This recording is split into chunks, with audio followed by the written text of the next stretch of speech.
Welcome back to my channel. तो मैं आज आपको 30 अगस्त के द हिंदू के शॉर्ट नोट में आपको क्या लिखना है ये बताने वाली हूँ। चलिए देखते हैं।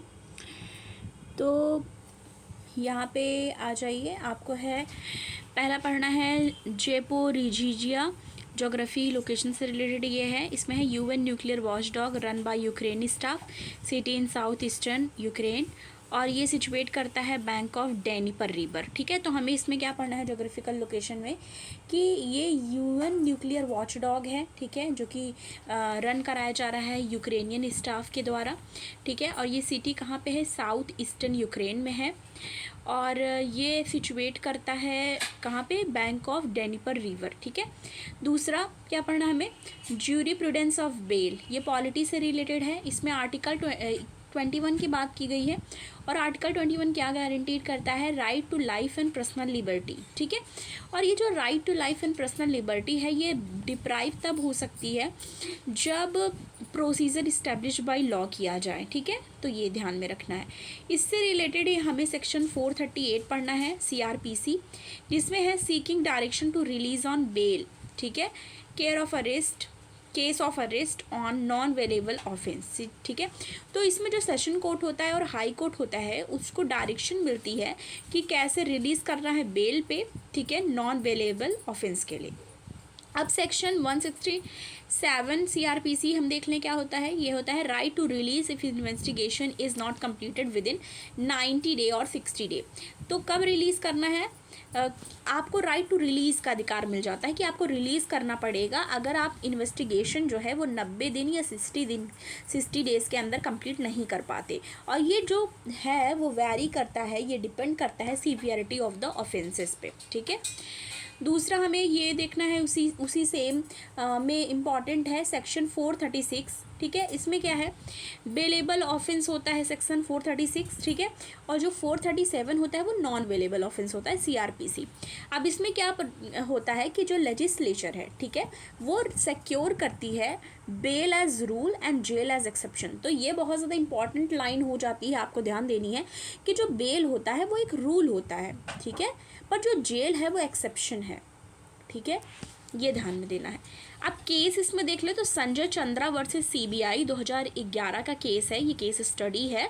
उसमें क्या बोला गया है? ठीक है, इस केस में क्या बोला गया है कि state burden keeping him pending him trial and at same time keep the accuse constructively in the custody of court.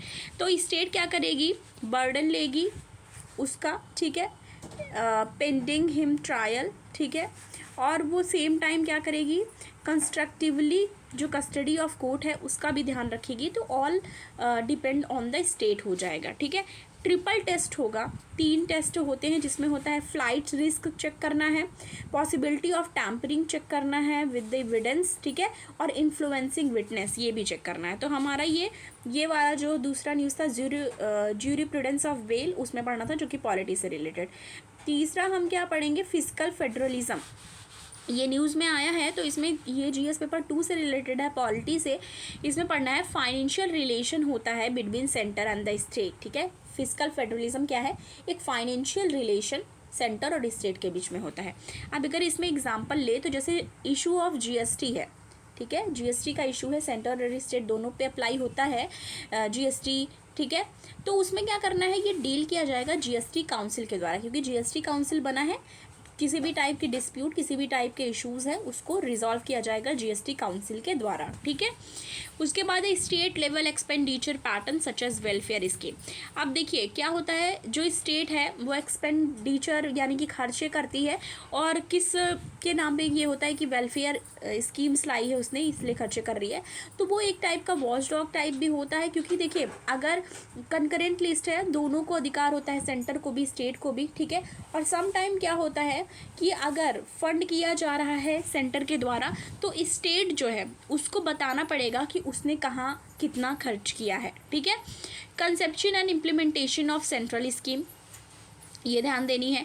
Quality and quantity of expenditure by state, तो स्टेट को ये इंश्योर करना पड़ेगा कि ये क्वालिटी और क्वांटिटी दोनों मतलब इंश्योर की गई है। ठीक है, कि क्वांटिटी कितनी है और क्वालिटी कितनी है। ठीक है, वो दोनों ध्यान में देना होगा।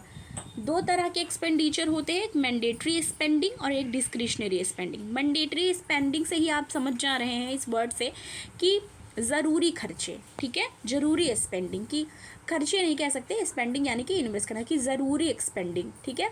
और डिस्क्रिशनरी एक्सपेंडिंग यानी कि जैसे जहाँ पे वेलफेयरिज्म के नाम पे या यहाँ पे ये ज़रूरत है इस नाम पे किया जाता है।